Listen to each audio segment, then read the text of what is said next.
Assalamualaikum warahmatullahi wabarakatuh. Ila khadrati Nabi Mustafa Rasulillah sallallahu alaihi wasallam wa ala ikhwanihi minal anbiya mursalin wal awliya asyhadu wassalihin wal malaikatil muqarrabin khususun musallin. Hadal kitab Syekh Fathul Buhal Buranburi wa khusun Syekh Abdul Rauf Singgili wa khusun Syekh wa khusun wa khusun wa khusun wa khusun Laumul Fatihah. A'udzu billahi minasyaitonir rajim. Bismillahirrahmanirrahim. Alhamdulillahi rabbil alamin arrahmanir rahim maliki yaumiddin. Iyyaka na'budu wa iyyaka nasta'in ihdinas siratal mustaqim. Siratal ladzina an'amta 'alaihim ghairil maghdubi 'alaihim waladdallin.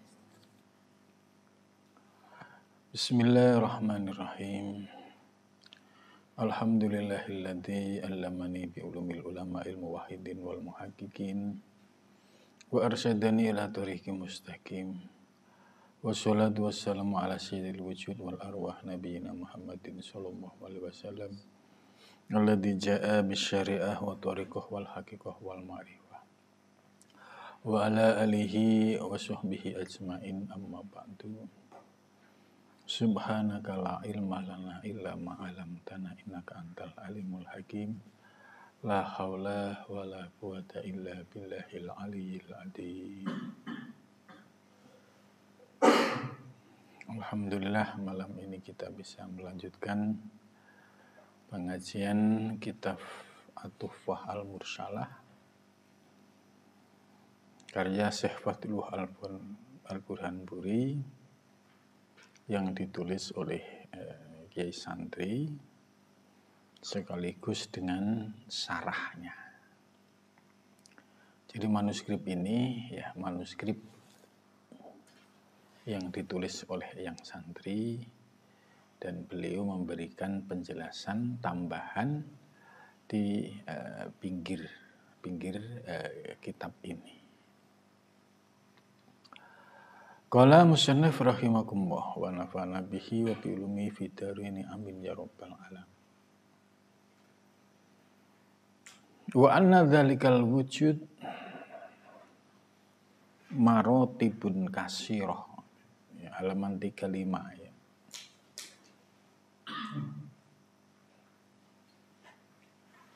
Jadi yang bawa kitab bisa dilihat. Jadi pentingnya ngaji seperti ini, ya bawa kitab itu supaya bisa mengakses langsung. Seperti apa yang santri menulis dan bagaimana yang santri memaknai serta memberikan penjelasan. Ini pentingnya ada teks yang dijadikan sebagai pegangan. Dan ini juga untuk menguatkan pemahaman. Kalau orang baca kitab atau mendengarkan dengan dibantu lihat kitab, itu memiliki manfaat, yaitu menguatkan pemahaman. Oh iya ya, jadi ada memori penglihatan, memori pendengaran. Lihat, oh tulisannya seperti itu. Itu menambah, menguatkan pemahaman.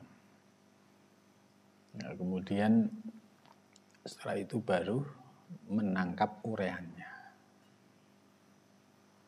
Kalau tanpa kitab, kita hanya ngandelin pendengaran. Kayak apa bentuk tulisannya yang santri, gimana yang santri ngertiin, kita nggak bisa berdialog gitu. Tapi dengan teks yang seperti ini kita bisa, oh iya ya, ini kalimatnya ini, maksudnya ini, gitu. Ya ini pentingnya kenapa harus megang kitab. Ya. Karena suatu saat misalkan menyampaikan orang lain, itu rujukannya ada. Jelas sumbernya gitu. Ya. Wa anna dzalikal wujud, dan sesungguhnya wujud itu. Halaman 35 kita mulai dari tengah itu. Wa anna dzalikal wujud, dan sesungguhnya wujud itu. Maksudnya kemarin kan sudah dibahas. Apa sih yang dimaksud wujud? Wujud itu meliputi dua aspek. Ada wujud qadim. Wujud qadim itu wujud yang sifatnya tanzih, maha suci Allah. Yang tidak bisa diilustrasikan dalam bentuk ilustrasi ya, atau dalam bentuk imajinasi. Itu wujud qadim. Kemarin sudah dijelaskan secara detail. Lah, wujud hudus itu wujud yang baru. Alam semesta ini wujud hudus. Diri kita ini wujud hudus. Tapi wujud yang hudus ini, wujud yang baru ini, kalau dilacak mundur ke belakang, ya, ini ketemu asal usulnya. Oh, ternyata asal usulnya dari yang qadim juga. Gitu. Maka dalam teori martabat 7 ini, kalau sudah paham pembagian yang qadim, wujud yang qadim itu dibagi menjadi 3, martabat ahadiyat, wahdah, wahidiyah. Nah, ini setiap martabat ini ada penjelasan detailnya. Kemudian martabat hudus, martabat baru. Oh, mulai dari alam arwah, alam misal, alam atsam, kemudian insan kamil. Lah, terus posisi kita sekarang di mana? Di antara 7 martabat tadi. Oh, sekarang kita berada pada martabat atsam. Martabat atsam itu martabat fisik. Ya, martabat fisik. Ya, sudah wujud rupa secara fisik.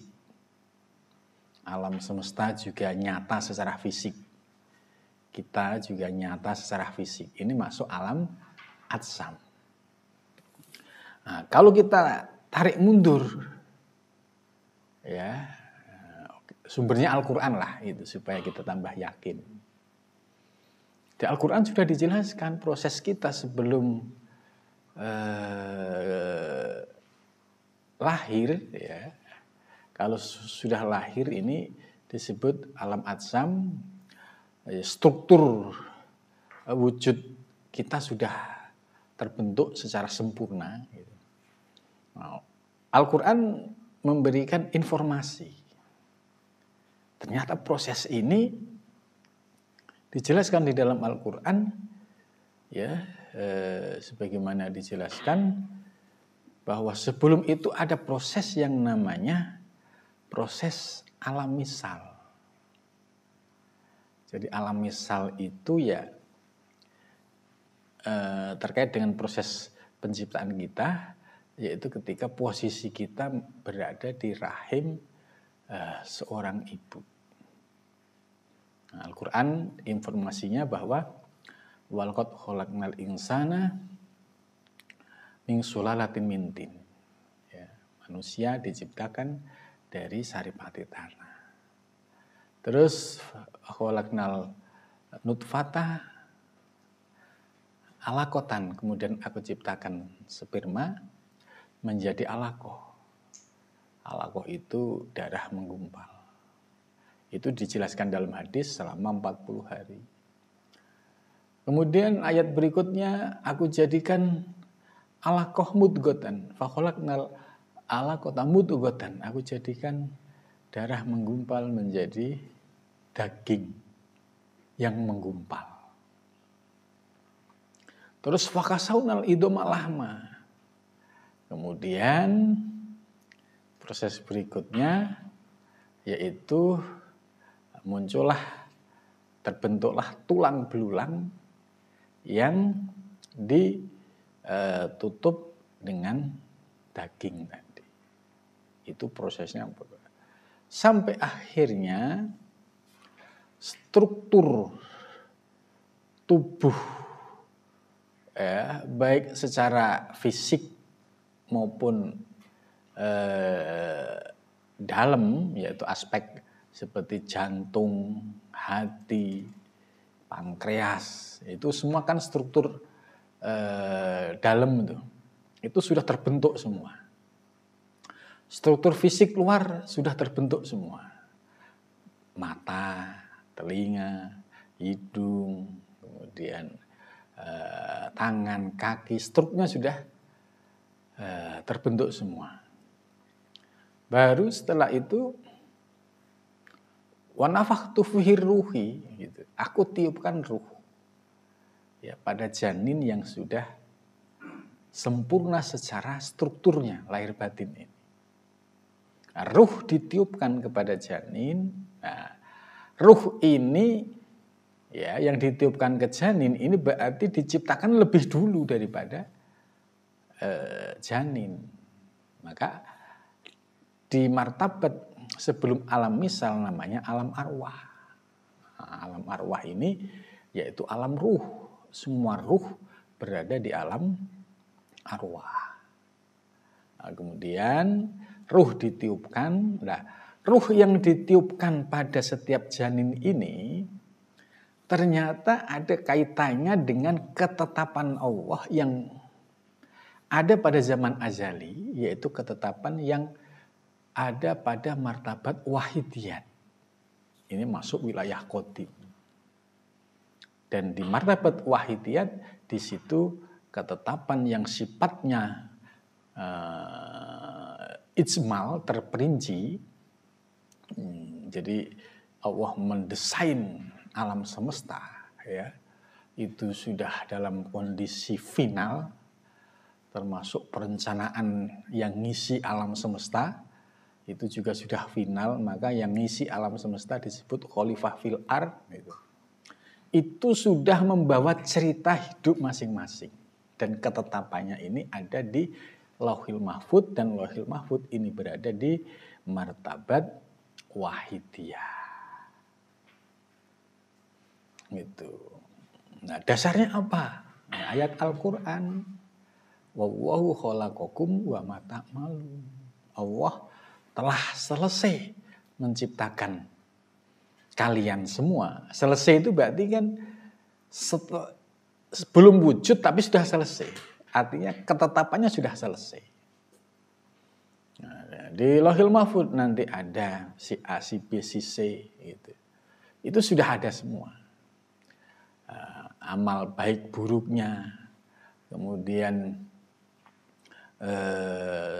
sukses atau tidaknya, terus ajalnya, jodohnya, rezekinya, itu sudah by design oleh Allah Subhanahu wa Ta'ala. Nah, maka bayi yang sudah sempurna secara fisik, kemudian sudah ditiupkan ruh di dalamnya, terus proses penyempurnaan ya sampai 9 bulan lebih baru keluar ya. Maka ketika keluar ini dijelaskan dalam hadis, kullu mauludin yuladu alal fitrah. Setiap bayi yang lahir ya dalam keadaan suci. Suci kenapa? Karena ruhaninya masih hangat ya, mengenal Allah, sudah ma'rifah mengenal Allah. Karena di alam arwah itu sudah dihitab oleh Allah, alastu birabbikum, apakah aku ini Tuhanmu? Qalu, semua ruh menjawab, bala syahidna, kami menyaksikanmu ya Allah. Itu. Nah, saat inilah ya posisi kita berada di alam atsam. Itu.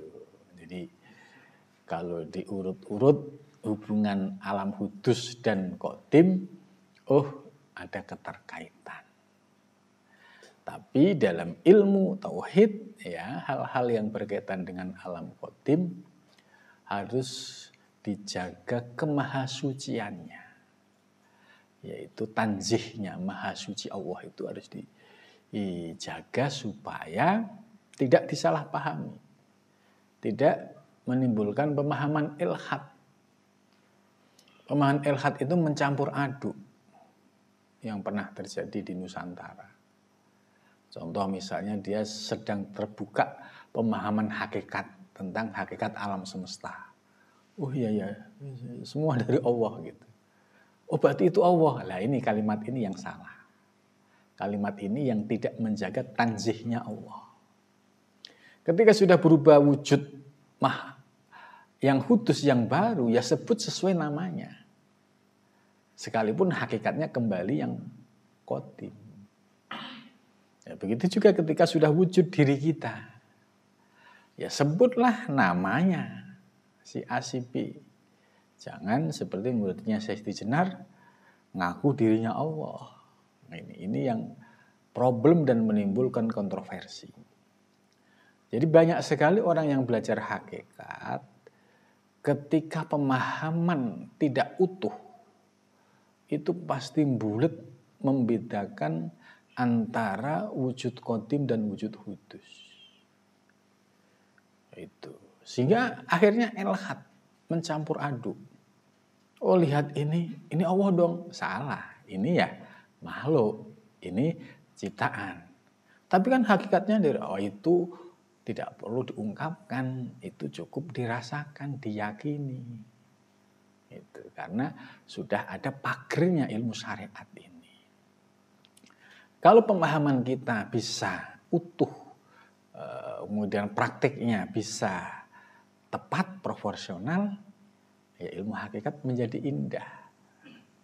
Ya, mutiara ditempatkan pada posisinya. Tidak mutiara dikalungkan di leher babi. Ya, ini maksudnya dikalungkan di leher babi ini penempatannya tidak pas. Prakteknya tidak pas, akhirnya menimbulkan pro kontra gitu. Dan ini ya harus menjadi catatan penting kita, karena yang santri sendiri ya di dalam hal ini kemarin di awal-awal sudah menjelaskan ya tentang pentingnya memahami soal qadim dan hudus itu. Nah, jadi supaya paham apa sih maksudnya wujud itu kan.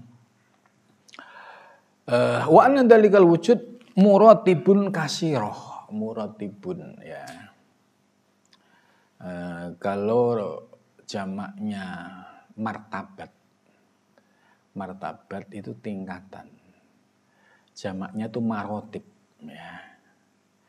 Marotib. Marotibun itu tingkatan, kasirotun yang banyak. Nah, jadi tingkatan wujud itu tingkatannya cukup banyak. Memang iya, ya, ada beberapa ulama tasawuf yang mengklasifikasikan banyak banget gitu. Tapi di kitab ini Syekh Fathullah Al-Burhanpuri membatasi pada 7 tingkatan saja. Nah, 7 tingkatan ini kalau dilacak mundur, ini ternyata pengembangan dari awalnya 5 menjadi 6 terus 7. Sebelum 5, dulunya 4. Sebelum 4 ternyata pernah 2. Nah, karena redaksi dari Al-Quran itu ada 2 pembagian, yaitu alam wabwahul ladzi la ilaha illa huwa alimul ghaibi wassahadah. Al-Quran membagi alam menjadi 2, alam gaib itu masuk ke kelompok qadim, sedangkan alam syahadah itu alam fisik ya, yaitu pada martabat mulai dari martabat alam arwah, alam misal, alam atsam dan insan kamil. Nah, sekarang sudah bahas al-martabatul ula. Bermula martabat yang pertama.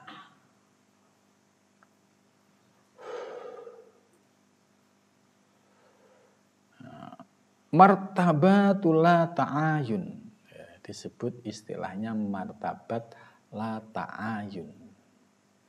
La ta'ayun, la ta'ayun. La itu nafi, ya, meniadakan.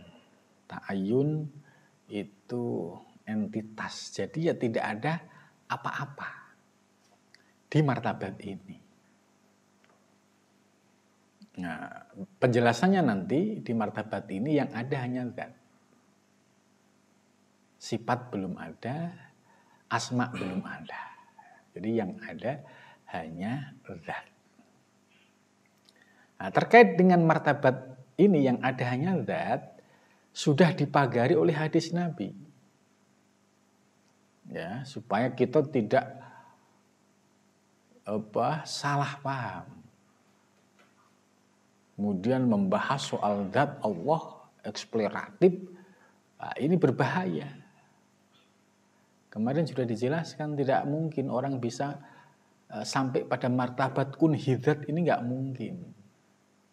Maka dipagari oleh hadis, tafakkaru fi khalqillah, berpikirlah ya tentang ciptaan Allah. Kita boleh merenung, boleh diskusi, boleh membahas masalah ketuhanan. Itu dibatasin fi khalqillah, dalam koridor ciptaan Allah. Alam hudus itu termasuk khalqillah, ciptaan Allah. Ini yang menjadi objek. Wala tafakkaru fi dzatillah, jangan kamu berpikir fi dzatillah, pada zat Allah. Itu. Jadi jangan sampai ada yang kebablasan ya, ngotak-ngatik zat Allah. Ini hadis Nabi sudah mengingatkan. Karena nggak ada orang yang bisa sampai kun hidzat ini. Itu.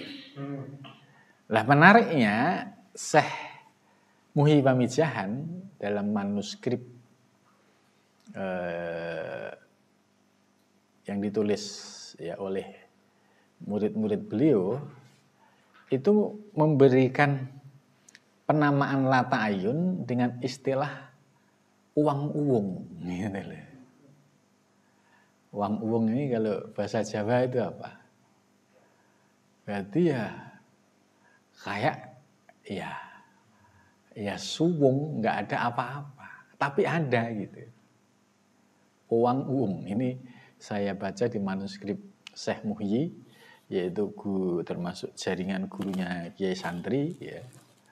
Itu manuskripnya menyebut la ta'ayun ini dengan istilah uang uwung. Uang uwung itu kalau bahasa kita itu ya istilahnya itu ya kosong, tapi ada gitu. Nah yang ada yaitu zat ya. Terus di pinggiran sebelah kiri itu ada penjelasan yang santri ya, ini yang menarik gitu. Yakni tegese la ta'ayun. Nah Mas Dio orang Sunda itu paham nggak nih? Yakni tegese la ta'ayun. Jadi yakni itu maksudnya tegese itu ya bahwa gitu ya. Bahwa sesungguhnya la ta'ayun yang disebut martabat yang pertama disebut la ta'ayun, itu la itu tidak ada, ta'ayun itu entitas, jadi di situ tidak ada apa-apa, yang ada hanya zat. Iku durung ono kenyataan sawiji. Nah, itu. Jadi, belum ada kenyataan sesuatu apapun.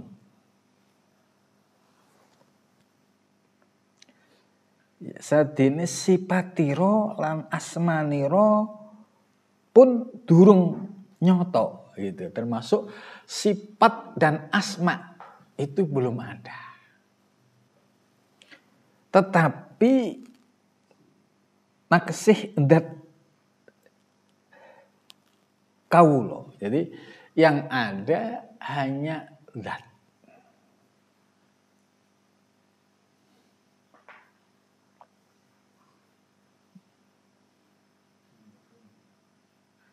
Ini yang menarik dari manuskrip ini syarahnya. Yang menurut yang santri apa sih?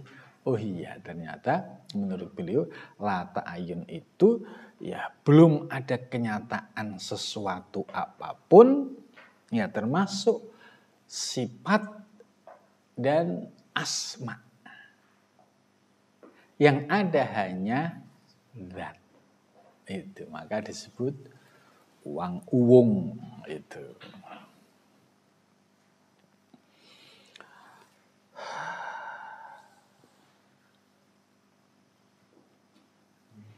Wal itlaq dan juga disebut martabat itlaq mutlak, ya, mutlak. Artinya tak terbatas. Wadat al-bahti, ya, dat toktil, ya, hanya ada dat al-bahti itu maknanya ya kalau bahasa Jawa itu ya semata-mata atau toktil, hanya itu. Labi makna, bukan dengan makna anna qaidal itlaq, sesungguhnya qaidal itlaq itu pembatasan kemutlakan. Wa mafhum masalah bita'ayun, dan pemahaman yang menafikan ta'ayun sabitani, keduanya tetap fitil kal martabat, pada martabat itu. Jadi maksudnya martabat yang pertama tadi disebut martabat la ta'ayun, atau yang kedua disebut martabat itlaq mutlak, tak terbatas, atau yang ketiga disebut dengan martabat dat bahti, dat toktil gitu. Toktil kalau bahasa kita kan ya hanya itu. Nah, dengan maksud bahwa pembatasan kemutlakan dan pemahaman yang terkait dengan menafikan ta'ayun. Jadi menafikan ta'ayun itu berarti ya belum ada entitas apapun, itu ta'ayun. Itu sabitani, keduanya itu tetap ada fitil kal martabat, pada martabat itu. Jadi ya memang belum ada ta'ayun entitas apapun di situ. Yang ada hanya lah. Terkait pemahaman ini kita menggunakan pendekatan iman gitu ya.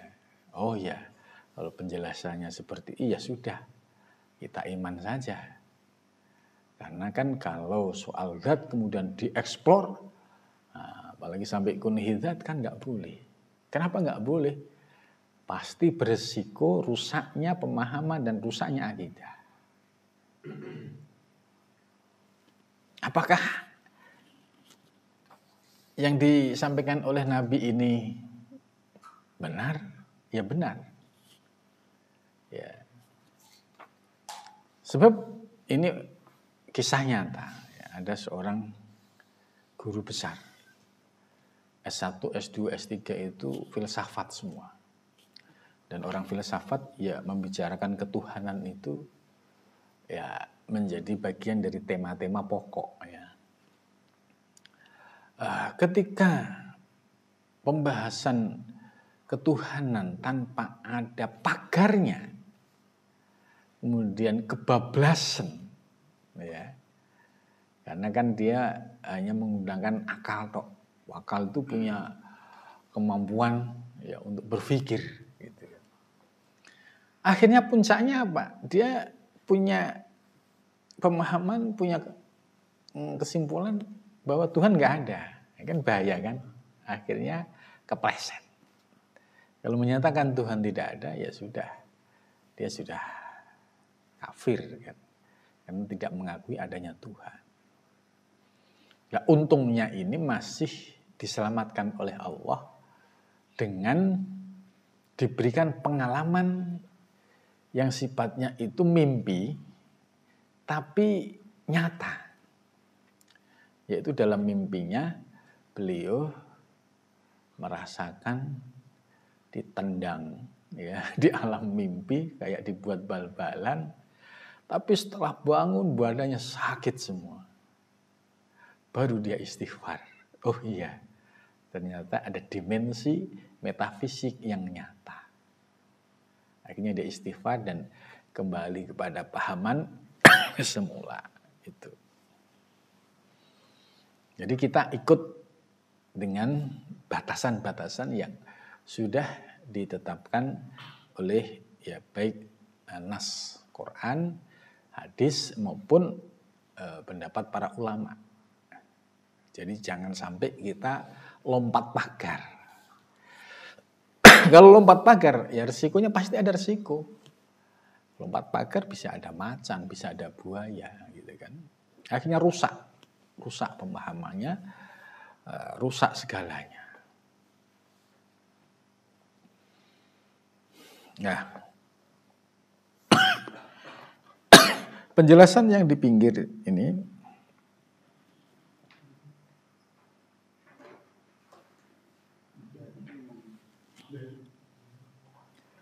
yakni wong ahli sufi durung amicara ing sekehe sifat tetapi lagi amicara ndat bloko. Nah itu. 36 yang di pinggir itu loh. Macane memang harus agak miring begini gitu karena menyesuaikan. Yakni wong ahli sufi maksudnya para sufi itu belum membicarakan amicara durung amicara sekehe sifat. Jadi belum membicarakan soal sifat. Tetapi lagi amicara ndat bloko. Nah, jadi pada martabat ini yang dibahas oleh para sufi muhakkikin, ulama-ulama hakikat yaitu ndat bloko. Nah, pembahasan ndat sudah jelas, pagernya sudah jelas. Jangan kelewat pager ini ya. Kalau kelewat pager ini loncat bahaya gitu.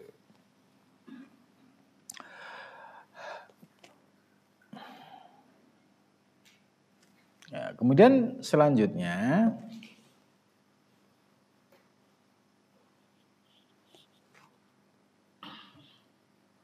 bal bimakna anna dzalikal wujud ya, ini dijelaskan.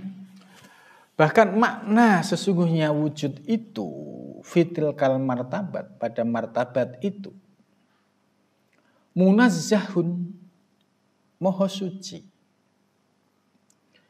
Jadi pada martabat ahadiyat yang martabat pertama ini, jadi wujud itu tetap munazzah. Munazzah itu maha suci. Maha suci itu terlepas dari halusinasi, imajinasi, dan lain-lain yang masuk termasuk khoyali gitu ya. Jadi nggak bisa untuk diilustrasikan dalam bentuk apapun gitu. Karena munazzah. Bagaimana kalau diilustrasikan? Memori kita ketika mengilustrasikan satu wujud pasti akan dipengaruhi oleh wujud yang pernah kita lihat.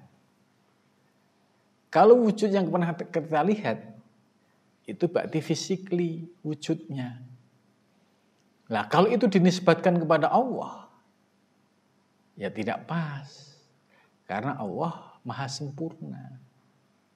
Karena maha sempurna, maka ya tidak boleh untuk disandarkan dengan segala persifatan yang sifatnya makhluk. Itu. Jadi tidak boleh menggambarkan, mengilustrasikan ya zat pada martabat ini dengan wujud-wujud physically, wujud-wujud makhluk. Itu enggak boleh.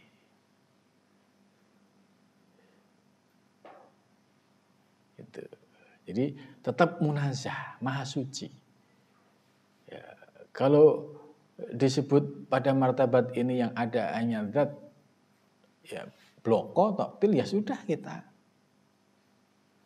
percaya, kita imani, kita yakini.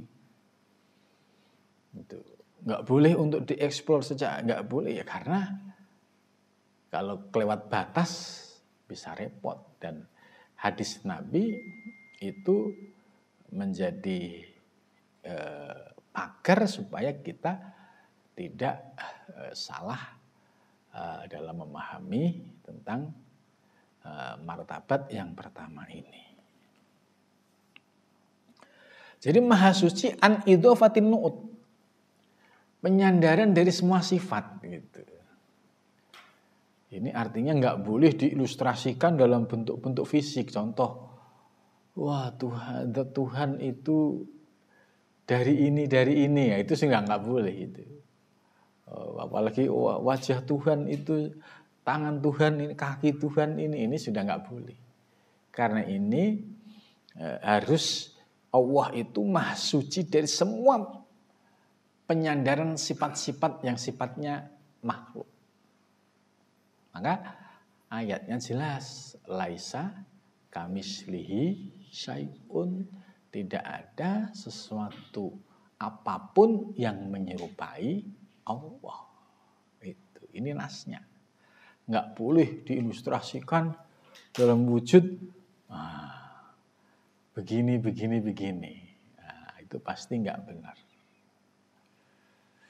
Itu. Termasuk diilustrasikan dalam bentuk cahaya gitu kan. Cahaya ini kan juga yang ada di ruangan ini kan, cahaya ini ya bisa nyata kalau ada listrik. Kalau listrik hilang ya hilang cahaya gitu. Artinya sifat cahaya yang ada di ruangan ini itu tidak bisa membuat sebuah ilustrasi tentang tadi zat Allah, karena itu sifatnya tanzih, maha suci. Ini harus klik dulu di sini supaya pikiran-pikiran kita nggak aneh-aneh gitu. Wasifat. Wa muqaddasun an kulli qayyidin, dan maha suci dari segala qayyid, batasan-batasan. Contoh, tingginya sekian meter, wajahnya begini, tangannya begini, kakinya. Ya, ini namanya Allah itu nggak boleh diilustrasikan dalam bentuk. Allah maha suci dari semua batasan-batasan yang sifatnya makhluk. Contoh, batasan makhluk, contoh, kriteria definisi ganteng makhluk atau cantik versi makhluk itu kan, dari wujudnya, matanya, telinganya, semua itu kriteria ini kan disebut qayyid, batasan-batasan. Batasan ganteng, kurang ganteng, tidak ganteng itu kan ada batasannya. Lah, terkait dengan Allah itu nggak boleh pemahaman ini digunakan untuk memahami tentang zat Allah. Gitu. Ya, jadi nggak boleh. Makanya kalau ada orang kelompok yang memahami tinggi Tuhan sekian meter gitu loh. Waduh, Tuhan duduk di arsy. Kalau duduk itu berarti bertempat. Kalau ngambil tempat itu berarti ya dia berjisim. Nah, akhirnya ini nggak boleh. Jadi nggak boleh mengilustrasikan, memahami ketuhanan dengan batasan-batasan yang sifatnya makhluk sekalipun dalam bentuk imajinasi atau halusinasi. Khoyal waham itu nggak boleh. Harus dijaga tanzihnya Allah, maha suci Allah, dan takdis atau muqaddasnya Allah. Inilah yang disebut dengan prinsip akidah Ahlussunnah wal Jamaah, yaitu akidahnya Asy'ariyah. Jadi tetap menjaga tanzih Allah Subhanahu wa taala. Jadi siapapun para sufi, ya sufi ini siapapun ya harus berpegang pada ini. Ya mulai dari sufi-sufi besar ya, seperti Syekh Ibnu Arabi, Imam Ghazali, semua nggak bisa lepas dari ini. Itu. Karena ini prinsip dasar. Ibnu Arabi di Al-Futuhan ya itu juga menjelaskan soal sifat-sifat yang terkait dengan sifat-sifat ketuhanan. Dan Ibnu Arabi juga berpegang pada tanzihnya Allah. Jadi kalau ada orang yang menuduh Syekh Muhyiddin Ibnu Arabi bahwa ajarannya menganggap alam itu Tuhan, Tuhan itu salah. Berarti dia nggak baca kitab aslinya. Nah, yang santri ini termasuk yang menjaga tanzihnya Allah, kemahasucian Allah. Nggak boleh sembarangan setelah paham ilmu hakikat. Sebenarnya kalau paham utuh sih nggak neko-neko. Yang repot itu kan pemahamannya separuh-separuh gitu. Kemudian dibuat gaya-gayaan gitu. Ini yang mengundang fitnah itu di situ. Ya, jadi prinsip dasar para sufi muhakkikin tetap berpegang pada prinsip akidah Ahlussunnah, yaitu menjaga tanzih Allah, kemahasucian Allah. Artinya Allah tidak bisa diilustrasikan dalam bentuk rupa dan bentuk apapun. Gitu. Aidon begitu juga. Wahadil martabah, dan martabat ini ya,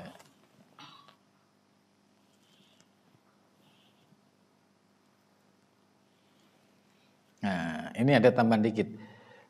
An idhofatin nu'ut wasifat, ya, dari Allah itu maha suci dari penyandaran nu'ut. Nu'ut itu sifat. Ya, itu yang santri di pinggirnya nulis, yakni nu'ut iku sifat kang dohir. Itu. Jadi sudah saya jelaskan. Maksudnya tidak boleh mengilustrasikan tentang zat Allah dengan ilustrasi fisik, gitu. Atau ilustrasi ya kemakhlukan, itu nggak boleh. Gitu. Lah martabat ini, wahadhil martabat, dan bermula martabat ini tusamma itu disebut bil martabatil ahadiyati, dengan martabat ahadiyat. Bil martabatil ahadiyati, dengan martabat ahadiyat.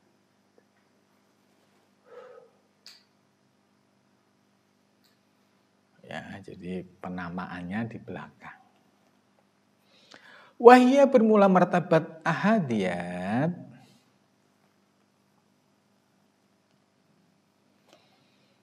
kunhul haqqi, ya, itu disebut kunhul haq. Kunhul haq, sejatine hak.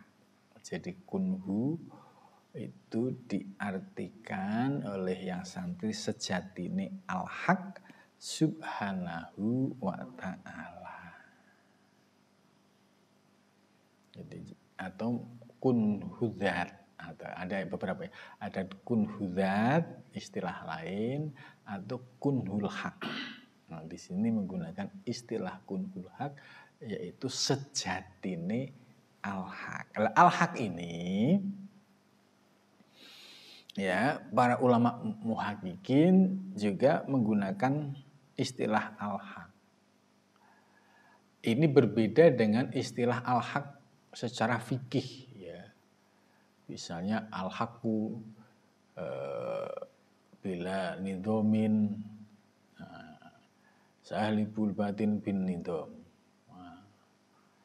Jadi al-haq artinya kebenaran, Tapi al-haq dalam istilah sufistik itu yaitu terkait dengan wujud ya, baik wujud qadim maupun wujud hudus. Ya. Subhanahu maha suci Allah wa ta'ala dan maha tinggi. Walaisa dan tidak ada fauqoha di atasnya. Di atas martabat ahadiyat itu tidak ada martabatun ukhra. Martabat lain itu enggak ada.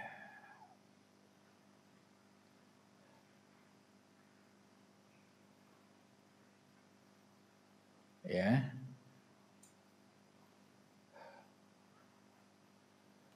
Jadi tidak ada martabat lagi. Kalau ada orang, oh, saya sudah sampai di atas ahadiyat.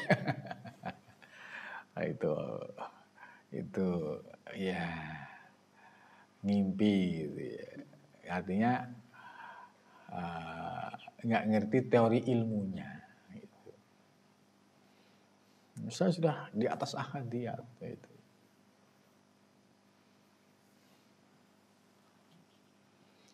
Bal kulul marotib, bahkan semua martabat itu tahta berada di bawahnya martabat ahadiyah. Itu. Jadi tidak ada di atasnya, tapi semua martabat berada di bawahnya. Nah, yang santri sudah memberikan contoh ini. Urutan-urutannya. Yang pertama ahadiyat, ya, itu wahdah, ya, terus wahidiyah. Jadi musola ini disebut ahadiyat. Nah, ini luar biasa ya, namanya. Ya, ahadiyat ini tertinggi. Kemudian yang kedua wahdah. Yang ketiga wahidiyah. Ya, tiga ini disebut qadim, alam qadim. Ya, yang megang buku boleh diuret-uret buku sendiri gitu kan. Pemahaman sendiri nanti oleh anak cucu, oh ini keterangan mbah saya. ini. Oh ini keterangan mbah saya ini gitu.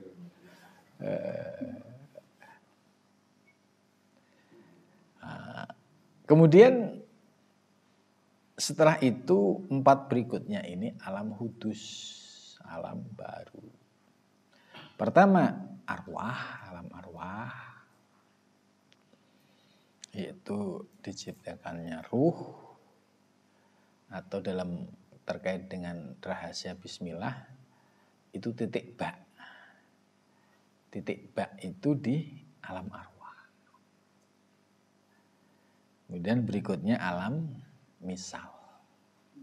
Alam arwah dalam perumpamaan proses wujud kita itu ya ketika posisi kita belum ada, tapi ruh kita sudah ada. Itu di alam arwah. Kemudian alam misal itu proses kejadian mulai dari sulalah mintin, nutfah, alaqah, mudghah sampai wanafahtu fi ruh, atau ada redaksi wanufika fi ruh, ya. Ruh ditiupkan. Itu alam misal.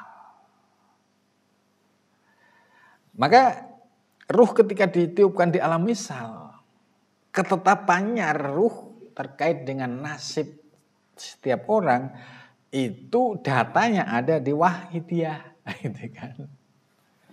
Jadi database-nya ada di sana.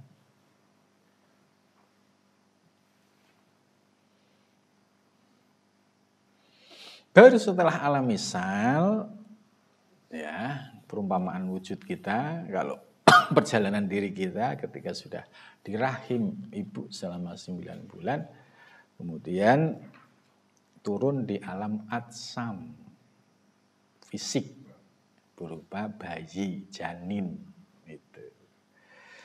Dalam ini kaitannya dengan diri kita sebagai mikrokosmos. Ya, mikrokosmos itu alam shogir. Tapi kaitannya dengan alam semesta itu alam kabir. Ya. Baru yang paling bawah namanya alam insan. Apa sih kon? Asam kan itu sudah bentuk fisik. Nah, bentuk fisik ini ada kualitasnya, ya. Ada yang bentuknya fisik menungso, ya podo-podo menungso manusia. Ternyata kualitasnya beragam. Ada yang kafir kepada Allah, tidak beriman kepada Allah. Ada yang syirik kepada Allah. Ada yang ateis kepada Allah, gitu kan? Terus di dalam orang yang beriman, ternyata ada kelasnya juga. Ada yang fasik. Fasik itu dia ya Islam, tapi suka doyan dosa. Itu fasik. Munafik, ya dia belum megang komitmen. Itu. Baru ada mukmin. Gitu. Atau kita ilustrasikan dalam bentuk lain, kalau dia seorang manusia yang bertakwa, yang mengikuti segala perintah Allah, menjauhi larangannya, dan dia berproses untuk menggali potensi spiritualnya, ya sebagaimana Nabi Muhammad SAW, kan orang banyak melihat Nabi ini tidak utuh. Dilihat tiba-tiba ujungnya setelah menjadi Nabi. Tapi proses sebelum menjadi Nabi banyak yang tidak melihatnya. Nabi sebelum diangkat menjadi Rasul, kan melakukan riyadhah mujahadah. Ya, selama 15 tahun turun naik gunung Gua Hira itu. Itu untuk apa? Untuk membersihkan diri. Padahal Nabi sudah jelas maksum. Jadi, Nabi yang maksum saja berproses menyucikan diri, pulang balik Gua Hira itu 15 tahun. Dari setelah menikah, usia 25 sampai 40 tahun. Nah, maaf, kita yang mesum. Kok nggak mau ikut membersihkan diri? Ya, ini terus mau gimana gitu. Nabi yang maksum, yang terjaga dari segala dosa, itu pun memberikan sebuah keteladanan, berikhtiar secara lahir batin menyucikan diri dengan beliau berkholwat di Gua Hira. Itu 15 tahun.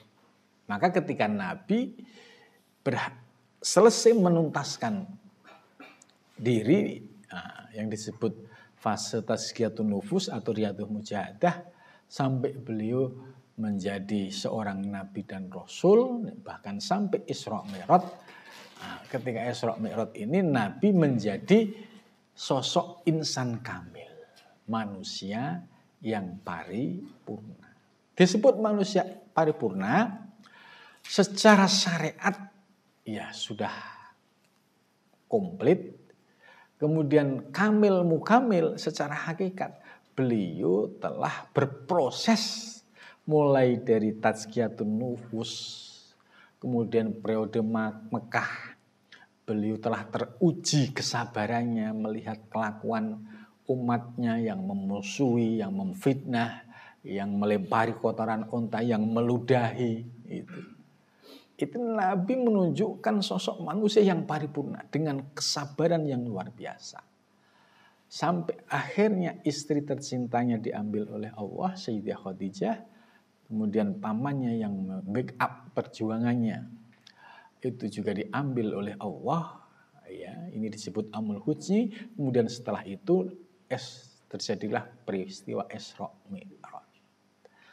Ketika Nabi Isra Mi'raj inilah Nabi sebagai sosok insan kamil. Nah, kemudian kita ya kembali ke insan tadi, atsam ini. Peluang kita di sini ya sebagai manusia yang bukan maksum. Ya, kebalikan maksum ya mesum lah itu. Ya, artinya dosa kita ya bukan dosa sebagai orang ahli maksiat. Ya, kalau ahli maksiat itu kan ya dia zina, minum-minuman, judi itu udah biasa. Kita ini kan ya insya Allah yang maksiat-maksiat ya berat-berat itu enggak lah gitu. Tapi tetap posisi ini masuk kriteria fasik gitu. Nah ini artinya kefasikan kita inilah yang perlu ditingkatkan kualitasnya. Supaya tidak fasik, tidak munafik, maka perlu tazkiyatun nufus, yaitu menyucikan penyakit-penyakit virus-virus batiniah tadi. Penyakit nifak sumbernya ada di dalam diri kita. Penyakit munafik, fasik sumbernya ada di dalam diri kita. Maka para sufi membuat sebuah rumusan bagaimana untuk membersihkan diri kita. Ya caranya dengan metode torekoh, yaitu zikir. Ya, yang zikirnya ini sumbernya memiliki sanad muttasil sampai kepada baginda Nabi besar Muhammad SAW. Yang sumbernya dari Sayyidina Ali, ya muncullah Torekoh Qadiriyah, muncullah Satariyah, muncullah Tijaniyah. Kalau yang sumber zikirnya dari Sayyidina Abu Bakar, yaitu Ismudzat Allah, ya, muncullah Torekoh yang namanya Naqsabandiyah. Nah, ini sudah diramu oleh para ulama-ulama bagaimana proses zikir ini bisa menyucikan kotoran-kotoran batin tadi, yaitu dengan dibarengi riyadhah mujahadah. Lah, proses orang salik ketika awalnya jadi ahli maksiat kemudian menemukan titik temu kesadaran, proses untuk balik kembali kepada jati diri, untuk berproses ya menjadi seorang salik yang menuju Allah, ya, proses titik balik. Lah inilah yang disebut dengan fase kita untuk menjadi ya istilahnya insan kamil. Dari insan kumel ya kan, berproses dengan zikir yang istiqomah, riyadhah istiqomah. Target kita, impian kita yaitu menjadi insan kamil. Insan kamil itu secara rohani, karena sudah bersih lahir batin, tidak ada penyakit-penyakit batin, kemudian mendapatkan anugerah ma'rifah, anugerah wusul ilallah. Nah, pada saat itulah dia menjadi sosok pribadi yang insan kamil. Nah, kalau sudah insan kamil, diberikan fasilitas oleh Allah, yaitu salah satunya waskito. Waskito itu memiliki pandangan mata batin, ya, bisa mengetahui kejadian sebelum terjadi. Itu waskito. Kenapa? Ini sesuai dengan hadis qudsi. Ya, ma taqarraba ilayyal mutaqarribun bimisli adik maftaratu. Terus la yazil abdu yataqarrabu ilayya bin nawafil hatta uhibbahu, sampai aku jatuh cinta. Seorang salik yang sungguh-sungguh sampai hatta uhibbahu, aku jatuh cinta kepadanya. Nah, inilah seorang salik, dia telah dicintai oleh Allah. Kalau dicintai oleh Allah, tanda-tandanya ada. Ya, yaitu tadi diberikan anugerah mata batin, waskito, ya kan? Terus juga tidak memiliki ta'aluk kepada makhluk, tidak ta'aluk dengan dunia. Terus sisi lain karomah itu ya sekali waktu aja, nggak boleh, nggak ada wali itu terus jualan karomah itu nggak ada. Kalau ada ngaku wali kok jualan karomah, itu bisa dipertanyakan. Karena karomah ini muncul untuk meyakinkan. orang yang belum yakin. Itu karomah. Jadi kalau karomah kok dikeluarin terus-terusan, ini bukan karomah. Apalagi sampai dibisnisin gitu ya. Nah, ini sudah urusannya UUD lagi nih. Kalau orang yang hatinya bersih itu sudah tidak ada ta'aluk kepada makhluk, kepentingan duniawi atau orientasi kepada materi dunia itu enggak ada. Gitu. Jadi dan karomah itu bukan tujuan. Karomah itu hanya sampingan aja dan dia akan malu kepada Allah kalau ditunjukkan karomahnya. Lebih banyak mereka menyembunyikan diri. Nah, ketika dia sudah dicintai oleh Allah tadi, ya akan nampak ya aura rohaninya, aura spiritualnya gitu. Dan itu ya beda dengan orang-orang yang ngaku-ngaku lah istilahnya. Kalau ngaku-ngaku itu pasti akan teruji oleh waktu. Ini bahayanya. Jadi, bahaya jangan sampai ngaku-ngaku wali. Kalau ngaku-ngaku wali pasti mungkin sekarang dia bisa menunjukkan yang aneh-aneh karomah gitu. Tapi suatu saat ketika karomahnya mampet gitu kan, ditutup oleh Allah. Gitu. Jadi dan karomah bukan menjadi tujuan para arifin billah. Para salik nggak boleh menjadikan karomah ini menjadi tujuan. Saya jadi salik supaya sakti. Saya bisa haji ke Mekah nggak pakai ONH plus atau ONH reguler gitu kan. Saya mau ke Gunung Salak nggak usah pakai mobil gitu. Kalau begini nggak usah menjadi salik. Ya, burung itu nggak pernah zikir, nggak pernah thariqah itu pun bisa terbang. Ya kan? Itu. Jadi dia lebih sakti dong. Kalau yang dijadikan rujukan itu kesaktian. Maka termasuk hijab bagi para salik ketika orientasinya menuju Allah itu ada keinginan pengen sakti, pengen punya karomah. Ini hijab. Karena kalau terhijab biasanya terpleset. Ya. Orang orientasinya jadi sakti. Nah, akhirnya terpleset. Pasti tidak menjadi seorang yang salik wusul ilallah. Paling dia ujung-ujungnya jadi dukun. Karena dia terhijab, terpleset di situ. Bahkan di kitab Hikam ya dijelaskan bahwa karomah itu ya bisa menjadi hijab para salik. Dan itu ya bahkan diledek istilahnya di Hikam itu. Kayak ucapan tadi. Kalau hanya tujuannya pengen bisa terbang, ya nggak usah ibadah, nggak usah zikir lah. Burung itu nggak pernah zikir bisa terbang. Terus bebek itu nggak pernah zikir bisa jalan di atas air gitu. Kalau hanya pengen itu nggak usah jadi salik sia-sia gitu. Ini bahasa Hikam itu seperti itu. Tujuan kita wusul ilallah. Itu. Terus kalau wusul ilallah apa enaknya? Ya, itu kenikmatan rohani, kenikmatan kedekatan dengan Allah itu mengalahkan kenikmatan dunia seisinya. Itu apa sih dunia yang paling nikmat apa? Itu nggak ada apa-apanya dengan orang yang memiliki mahabbah, sauq, kerinduan kepada Allah. Nah, itu nggak ada apa-apanya.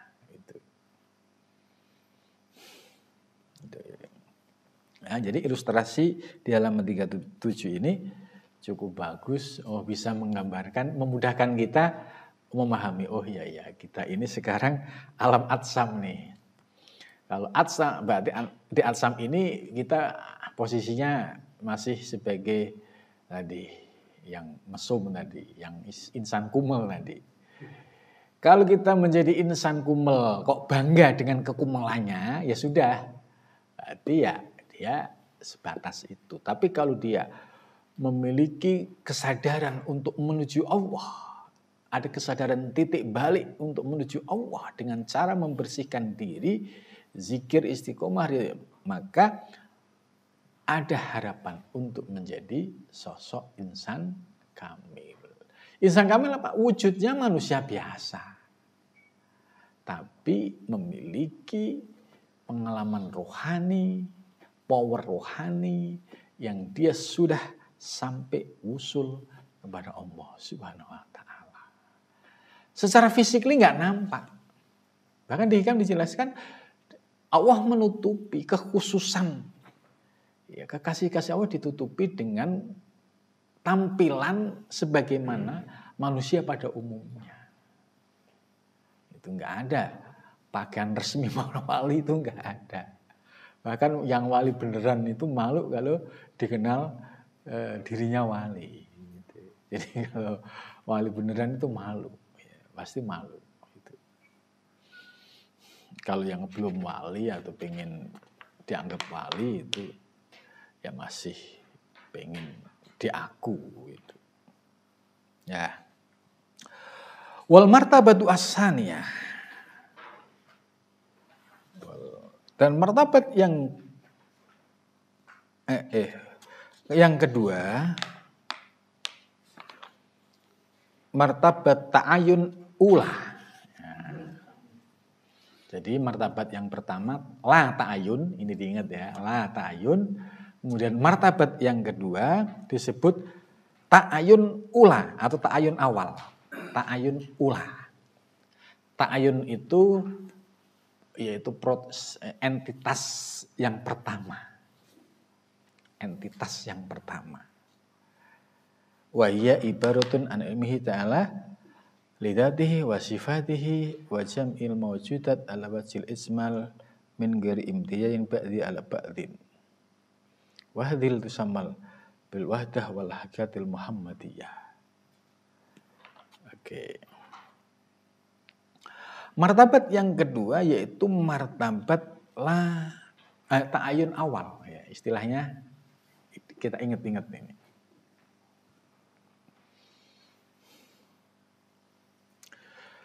Wahya ibaratun an ilmihi ta'ala, yaitu ibarat tentang ilmunya Allah terkait lidzatihi bagi zatnya, wa sifatihi dan sifatnya, wa jam'il mawjudat dan semua yang mawjud, ala wajhil ijmali atas jalan ijmal. Ijmal itu global.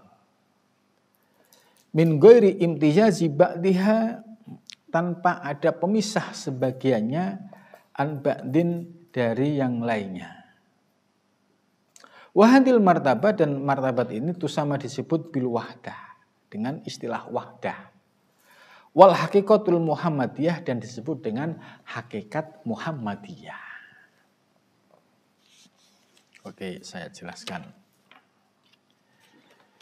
Jadi martabat yang kedua namanya wahdah. Istilah lain disebut ta'ayun awal, ula, ta'ayun ula atau awal boleh. Yaitu entitas pertama.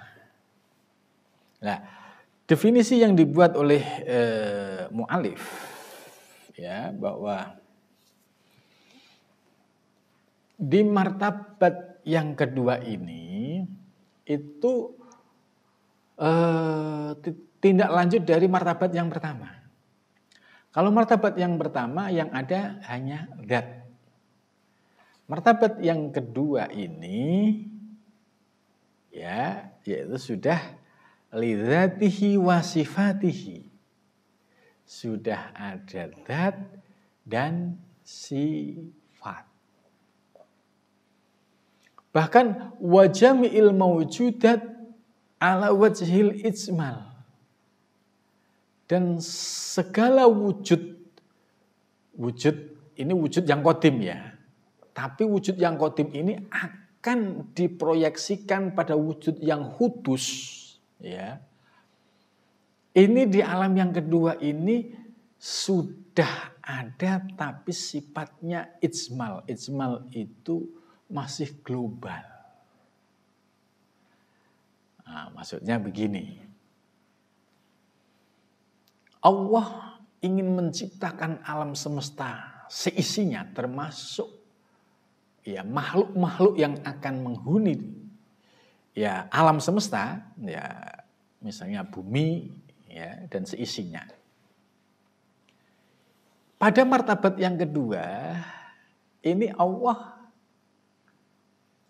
sudah punya keinginan atau rencana. Tapi rencananya masih ijmal, masih global. Misalnya kalau kita ibaratkan ya, ini ibaratkan saya membuat musola ahadiyat. Nah, ini kan belum terwujud, masih di ide. Ya ketika Bu Tito bikin musola ahadiyat ini kan awalnya kan dari ide. Gitu. Nah ketika masih di ide, ini kan sifatnya ijmal.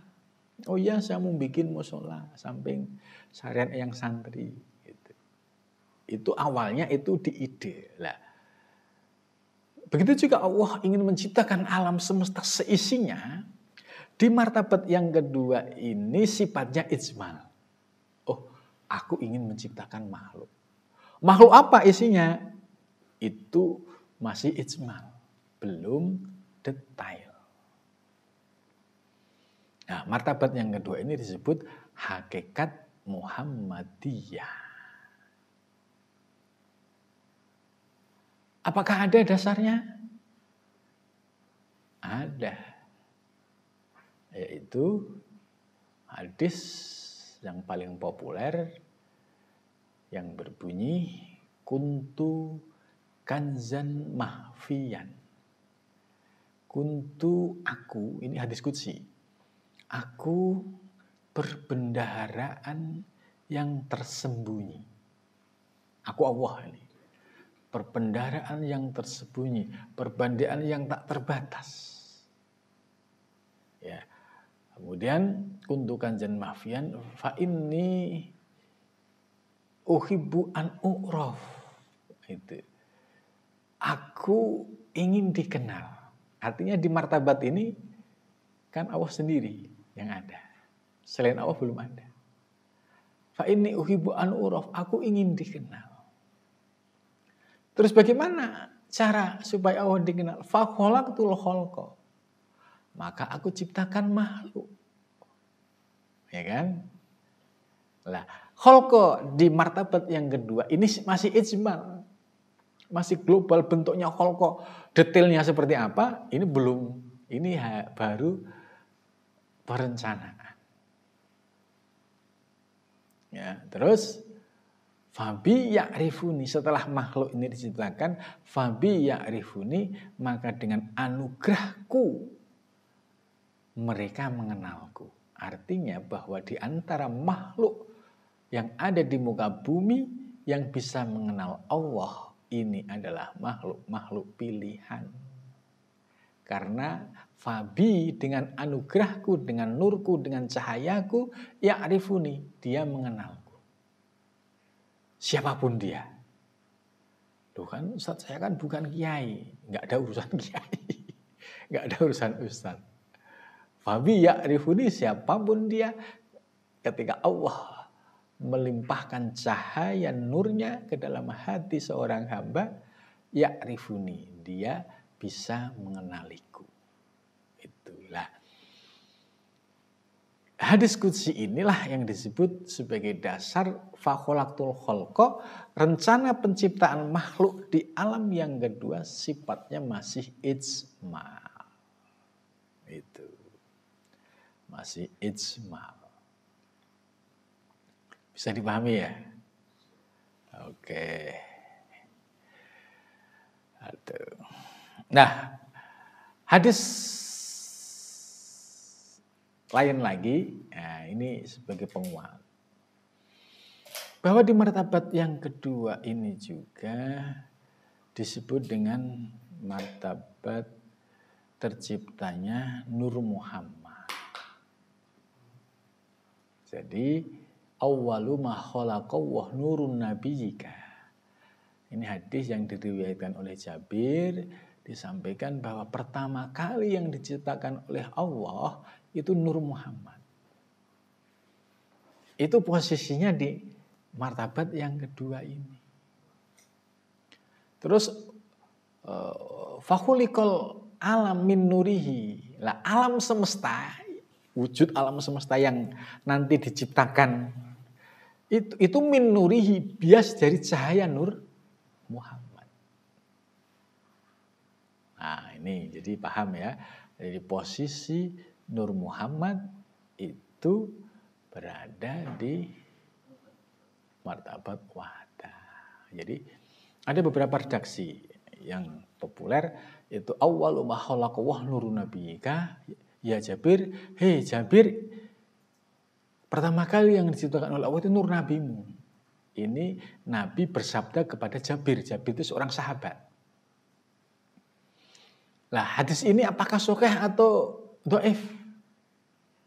Kita tidak meneliti dari sisi aspek rawinya, tapi aspek substansinya.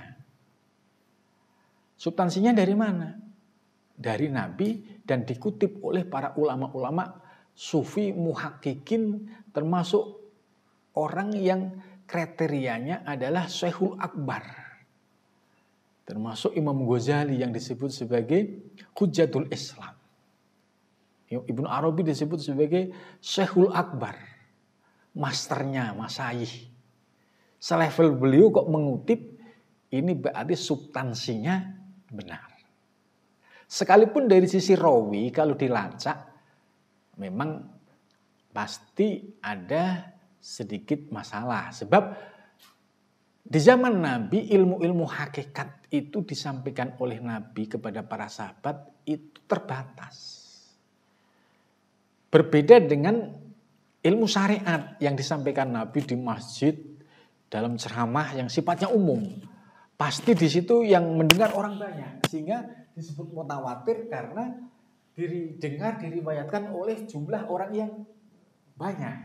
Maka disebut hadisnya mutawatir, memenuhi unsur sahih. Tapi kalau ilmu hakikat ini segmennya terbatas. Bisa jadi Rasulullah sedang berdua sama Jabir. Kemudian Jabir pun tidak disampaikan ke sahabat yang lain, hanya diberikan kepada generasi berikutnya pada sahabat yang percaya. Karena Abu Hurairah sendiri, sahabat Nabi, itu sudah mengingatkan bahwa Abu Hurairah mendapatkan ilmu dari Nabi itu dua wajah. Satu wajah itu sudah disampaikan, yaitu berupa hadis-hadis. Kalau kita membaca kitab Sahih Bukhari atau Muslim atau Bulughul Maram atau apapun, ketika ada an Abi Hurairah, itu semua hadis-hadis yang berkaitan dengan persoalan hukum.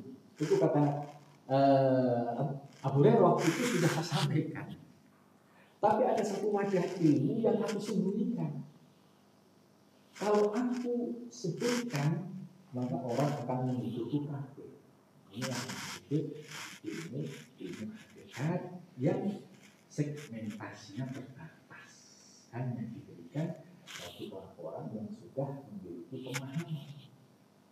Sebab kalau disampaikan ke publik yang tidak paham duduk masalahnya, pastinya berduk tadi Nabi repot lagi, benahi lagi. Maka para sahabat pun ya sangat seleksi, tidak menyampaikan ke sembarangan. Hadis yang awal mahalul Nabi kan, ini bagi orang-orang yang tidak suka tasawuf ini dianggap hadis lemah. Ya memang dari sisi perawinya ada lemah. Sebab apa? Sebab ilmu hakikat ini tidak mungkin disampaikan di ruang publik. Dan antara sahabat ke sahabat ke tabi'in pasti juga terbatas. Tapi pegangan kita, ulama-ulama muhakkikin sekali Syekh Muhyiddin Ibn Arabi, kemudian Imam Ghazali yang memiliki nama besar sebagai Hujjatul Islam dan Imam Ibn Arabi sebagai Syekhul Akbar, beliau pun menjadikan hadis ini sebagai rujukannya. Artinya apa? Secara substansi, ya itu sebuah kebenaran. Kalau tidak benar, pasti Nabi sudah mengingatkan. Nah, seperti Imam Ghazali nulis kitab Ihya itu kan hadis sokehnya juga ada, tapi hadis yang menurut ilmu hadis itu dhaif itu juga ada. Tapi secara substansi hadis-hadis yang dikutip oleh Imam Ghazali ini secara substansi juga tidak bertentangan dengan nas-nas yang qat'i. Artinya ya menurut cerita ya ketika Imam Ghazali itu apakah hadis ini benar dari Nabi atau tidak, wakilah ceritanya itu ada harum wangi gitu. Kalau baunya wangi, oh iya ini berarti sumbernya dari Nabi. Ada isyarat-isyarat seperti itu. Ya, bahkan ada peneliti hadis ya termasuk di abad 21 ini. Dia sedang kebingungan mencari sebuah hadis ini sumbernya di mana. Terus akhirnya dia itu mimpi, kalau nggak salah mimpi, kemudian mimpinya itu ditunjukkan perpustakaannya, ditunjukkan raknya, ditunjukkan kitabnya, ditunjukkan halamannya. Gitu. Nah, ini kan pengalaman-pengalaman ini kan sifatnya rohani bagi orang yang percaya. Nah, kalau ada orang yang nggak paham tasawuf kemudian ini hadis lemah gitu atau hadis ya nggak apa-apa, Anda nggak percaya nggak apa-apa pun toh itu tidak mengurangi keimanan kami. Bagi kami ya ketika ulama-ulama yang kredibilitasnya diakui dunia atau tingkat kewaliannya, kan nggak mungkin orang yang disebut menuju tingkat kewalian itu punya catatan masalah di dalam ajarannya. Pasti semua ya sudah sesuai dengan koridor syariat zahir maupun batin. Kalau misalkan itu nggak benar pasti akan diluruskan. Itu tentang hadis Nur Muhammad tadi. Wa khuliqal alam min nuri, alam itu diciptakan dari cahayanya. Maka di martabat yang kedua itu diciptakan Nur Muhammad.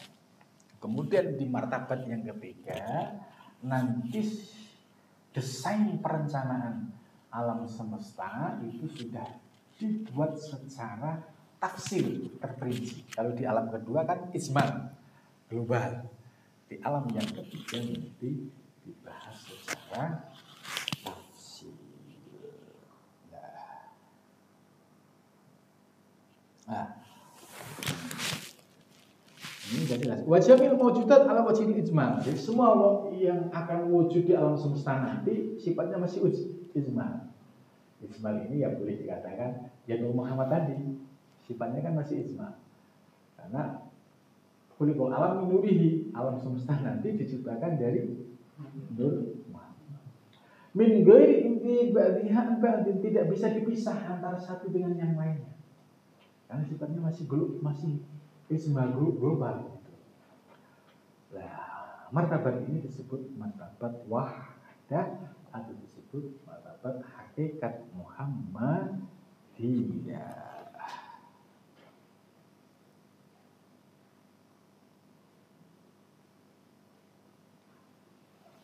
Ya, sampai sini dulu.